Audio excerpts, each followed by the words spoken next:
qui nous persécute. Non, il vient même souvent, c'est lui qui envoie les services de justice. Hein. C'est lui. Amen. Tu vas fermer les gens. Amen. Oui. Ah.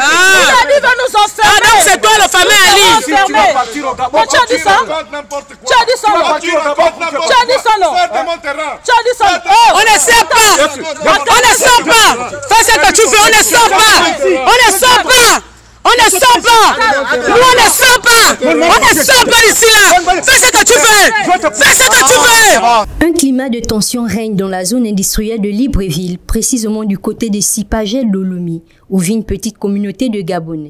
Ces derniers sont aujourd'hui confrontés à un litige foncier, les opposant à un ressortissant libanais, identifié sous le nom d'Ali. Bonjour Monsieur le Président, bonjour Première Dame.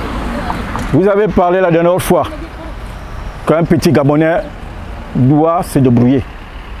Voilà aujourd'hui le petit Gabonais qui se débrouille. On dit toujours il n'y a que les étrangers. Aujourd'hui en ce moment on a les petits Gabonais qui font un petit métier. Moi j'ai un bar. Dans mon bar j'ai une personne qui travaille chez moi. C'est déjà l'emploi Monsieur le Président. Aujourd'hui on est confronté d'un problème d'un Libanais. Le Libanais nous dit qu'il est chez lui. Il doit chasser les Gabonais. Je pense qu'un Libanais qui menace un Gabonais ou un étranger qui menace un Gabonais doit aller chez lui. Et quand il casse, on a des épées à l'intérieur. Monsieur le Président, c'est ce que nous demandons, donnez-nous la dignité aux jeunes Gabonais. D'après les habitants, Ali se présenterait comme le propriétaire d'une parcelle pourtant reconnue comme appartenant à l'État. Il exercerait des pressions sur la population, installée depuis près de 10 ans, en s'appuyant sur l'intervention des agents municipaux, venus mettre des marquages à démolir, alors que l'ordre ne viendrait pas des autorités gabonaises. Nous sommes confrontés à une situation ici où le Libanais nous dérange. Autrefois, ce terrain-là appartenait à la famille Lembumba, dit-on. L'État a payé cet endroit. On leur a demandé de reculer leurs barrières. Ils ont reculé la barrière. Cette zone est une zone perdue. On appelle ça les zones perdues. C'est le terrain de l'État. Nous savions comme ça qu'il y a un projet où il y a un canal qui doit se faire. Nous sommes informés de ça depuis.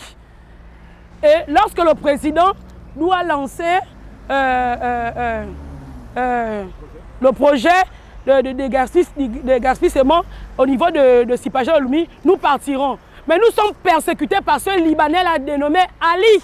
À chaque fois, il vient nous dire qu'on doit partir de là. On doit partir de là, c'est chez lui. Il est d'abord venu nous soudoyer, il est venu nous proposer les sommes de 200 000 francs par bar, par box, pour qu'on parte de là.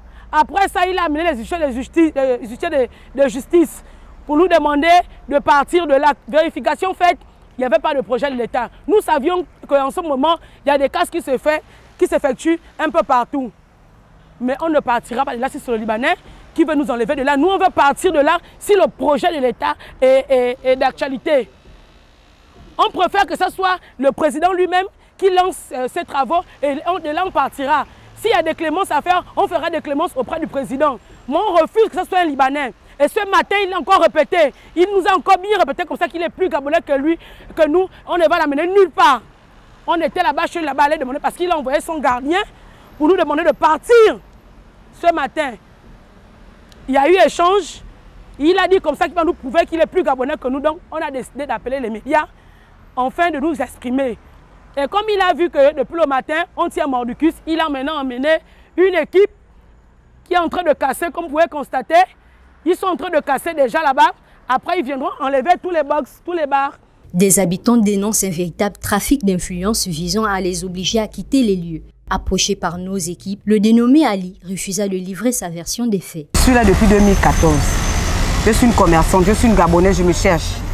Je n'ai pas de travail. Mon travail, c'est mon petit commerce. Là, je nourris mes enfants avec. Tout le temps, il vient nous faire la pression avec les agents de la mairie. Tout le temps, il vient, oh, je vais casser. Quand il va casser, on fait comment de nos enfants? On nourrit comment nos enfants? Aujourd'hui, c'est la rentrée scolaire. À chaque fois, il vient. C'est sa place. On doit quitter. Il doit faire ses box et mettre des locataires. Nous, on a dit on ne peut pas quitter parce que nous sommes des Gabonaises. On sait qu'on allait à la mairie. La mairie nous a dit que le jour que vous voyez les TP, vous devez déguerpir. En attendant que la lumière soit faite sur ce dossier, les populations de Sipagel appellent les autorités compétentes à intervenir rapidement afin de mettre fin à ce qu'elles considèrent comme une tentative d'appropriation illégale.